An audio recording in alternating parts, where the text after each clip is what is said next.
मेरा इम्तिहान। मैं रचना, छोटे से शहर की एक लोअर मिडिल क्लास परिवार की बेटी। मेरे पिताजी ने मुश्किल से हम 3 बहनों को बड़ा किया है। फिर परिवार पर दबाव होता है समाज का, शादी का, तो पिताजी ने मेरी शादी करवा दी। शादी हुई, मेरे पति विनोद का घर भी छोटा था। वो भी छोटी सी एक प्राइवेट नौकरी करते थे। वो ट्रक ड्राइवर थे। माल लाने ले जाने में अक्सर वो दूर दूर जाते थे। 2-3 दिन तक घर से बाहर ही रहते थे। विनोद के माता पिता और एक बड़ी बहन थी। बड़ी बहन की शादी तो हो गई थी, लेकिन कुछ मनमुटाव के चलते वो अभी हमारे साथ ही रहती है।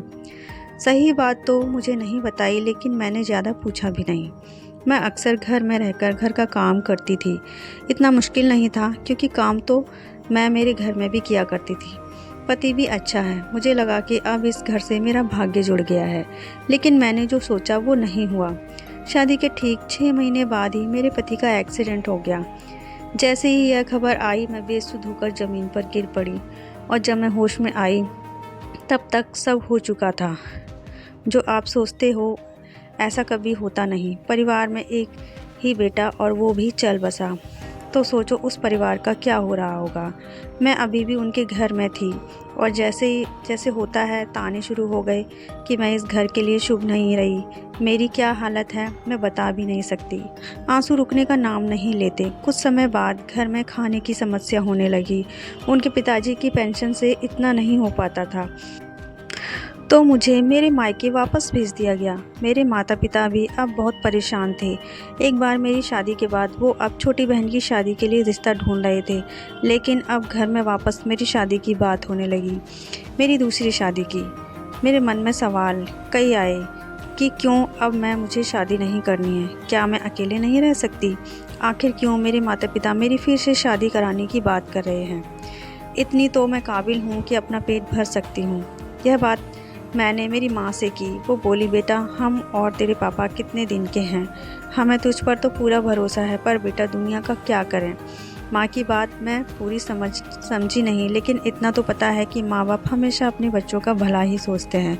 समाज में बात तो फैल ही गई थी, इसलिए कोई रिश्ता नहीं मिल रहा था। लेकिन फिर मम्मी ने बताया अजीत जी के बारे में। उनकी 7 साल की एक बच्ची है। उनकी पत्नी का भी स्वर्गवास हो गया है। उनकी एक दुकान है। घर में उनकी माता और एक बच्ची है।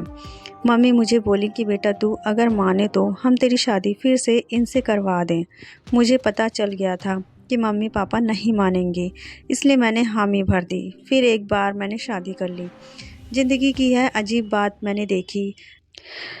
जब आप बहुत कुछ सोच कर रखते हैं तब वैसा नहीं होता, और जब कुछ नहीं सोचते तब अच्छा होता है। मैंने भी सोच लिया कि मेरी ज़िंदगी में खुशी आएगी नहीं। मैंने सोचा था कि मैं जहाँ जाऊँगी मुझे दुख मिलेगा। यह मानकर ही मैंने शादी की, लेकिन ऐसा नहीं हुआ। अजीत जी के घर में मुझे अजीब सी शांति लगी। बच्ची काव्या बड़ी प्यारी थी। जब से मैं आई तब से मुझसे चिपके रहती है, नई मम्मी बोल के। सास का थोड़ा ख्याल रखना पड़ता है, बीमार रहती हैं। अजीत जी ने तो अभी तक शायद मेरा चेहरा भी ठीक से नहीं देखा। मैं समझती हूँ हम दोनों का एक ही दर्द है, इसलिए मैंने भी उन्हें कुछ कहा नहीं। सिर्फ घर का काम और बच्ची, यही है मेरी ज़िंदगी। समय में बड़ी ताकत होती है। समय सबसे बड़ा मरहम है। धीरे धीरे सब कुछ ठीक करता रहता है। जाने वाले याद तो आते हैं, लेकिन समय फिर हमें भर देता है। मेरी दूसरी शादी को अब 2 साल हो गए हैं। मेरी 2 बहनों की शादी अब होने वाली है। अब वो भी उभर रहे हैं। ज़िंदगी फिर पटरी पर आ रही है। हंसी चुपके से आ रही है। जो होना होता है उस पर हमारा कोई जोर नहीं होता, पर उस समय अपने आप को संभालना बहुत ज़रूरी होता है। आप बस आगे बढ़िए। ज़िंदगी और भी मौके देती है खुश रहने के। अभी इस समय बुरा हो तो सब कुछ खत्म, ऐसा ना सोचिए। पन्ना पलटिए और आगे देखते जाइए, कुछ अच्छा होगा। तो दोस्तों, ये थी एक छोटी सी कहानी रचना की। आपको ये कहानी कैसी लगी कमेंट बॉक्स में हमें ज़रूर बताइएगा, और ऐसी ही कहानी सुनने के लिए हमारे चैनल को सब्सक्राइब कीजिए। मिलते हैं नेक्स्ट वीडियो में। जब तक के लिए ध्यान रखिए अपना, मस्त रहिए, खुश रहिए। जय हिंद।